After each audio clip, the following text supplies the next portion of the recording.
Thank you, Senator Vance. Senator Warren of Massachusetts is recognized. Thank you, Mr. Chairman. Fentanyl is fueling the most severe drug crisis our country has ever seen. In 2022, synthetic opioids like fentanyl were responsible for 75,000 deaths, more than 2/3 of all drug overdose deaths last year. Fentanyl is now the leading cause of death among Americans 18 to 45. China is the leading supplier of the chemical ingredients called precursors that drug cartels use to produce fentanyl and other synthetic opioids. China also plays a major role in laundering money for the cartels. Assistant Secretary Rosenberg, you are responsible for leading and coordinating anti-money laundering policy. Now, Treasury has caught a number of Chinese companies that were providing fentanyl precursors. Were any of these Chinese companies using cryptocurrency in their illegal drug transactions? Thank you, Senator, for the question. Unfortunately, that is a mode that some of these precursor manufacturers and illicit drug organizations have used, the receipt of Bitcoin payments in wallets, cryptocurrency wallets. Okay, so we're talking about these Chinese companies that are supplying the precursors to fentanyl, and they're getting paid in cryptocurrency. And you have to ask why this would happen, because crypto is supposedly banned in China.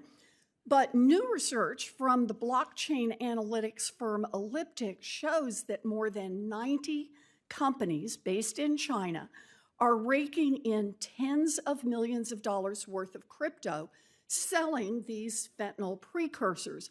The number of crypto transactions associated with Chinese fentanyl brokers increased by 450% just last year alone. So, Assistant Secretary Rosenberg, why are drug suppliers and cartels increasingly turning to crypto for large-scale drug sales and money laundering? Thank you, Senator, for the question.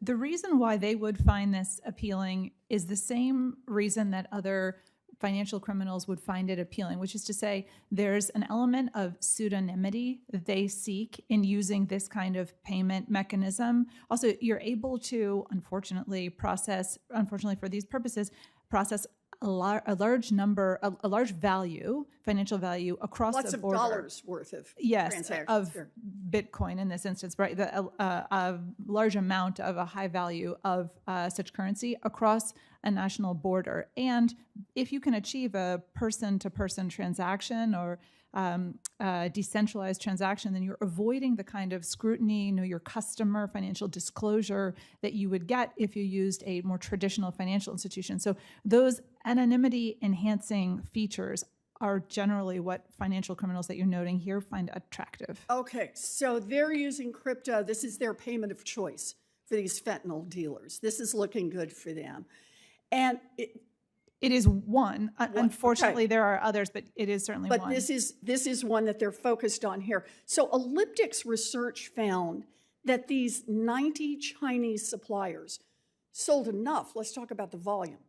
This group sold enough precursor drugs in exchange for crypto to produce $54 billion worth of fentanyl pills.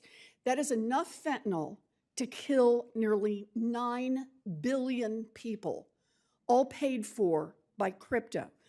When one of the companies was asked whether their Mexico-based customers paid in crypto, they replied that the cartels, and I'm going to quote, always use Tether or Bitcoin to pay. It is no problem. Now, the Office of National Drug Control Policy has identified crypto as, quote, central to the rise of drug sales in the United States. Senator Marshall and I believe that Congress has talked about fentanyl long enough.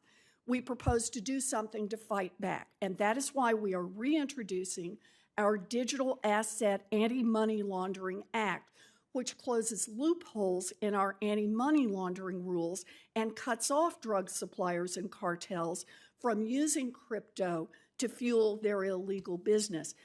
Assistant Secretary Rosenberg, will closing the holes in our anti-money laundering rules give regulators stronger tools to address crypto's use in the fentanyl trade, and at least help cut off payments from drug cartels to Chinese drug suppliers?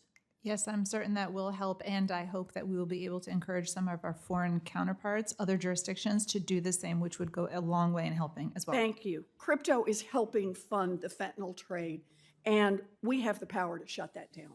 It's time. Thank you.